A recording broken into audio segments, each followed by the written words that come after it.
റസൂലുള്ളാഹിയെ ഒന്ന് കാണണം, കണ്ണെടുക്കാതെ നോക്കി നോക്കി നിൽക്കണം.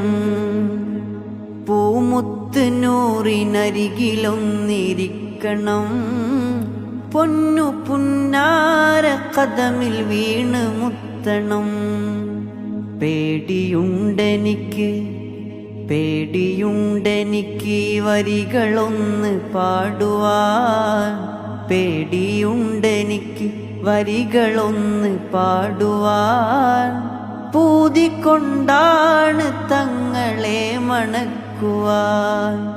പാട് ദൂരെയായിടുന്നതെന്തിനാണു ഞാൻ, പാട് ദൂരെയായിടുന്നതെന്തിനാണു ഞാൻ. പാരിലാരുമില്ല വേറെ എന്നെ നോക്കുവാൻ.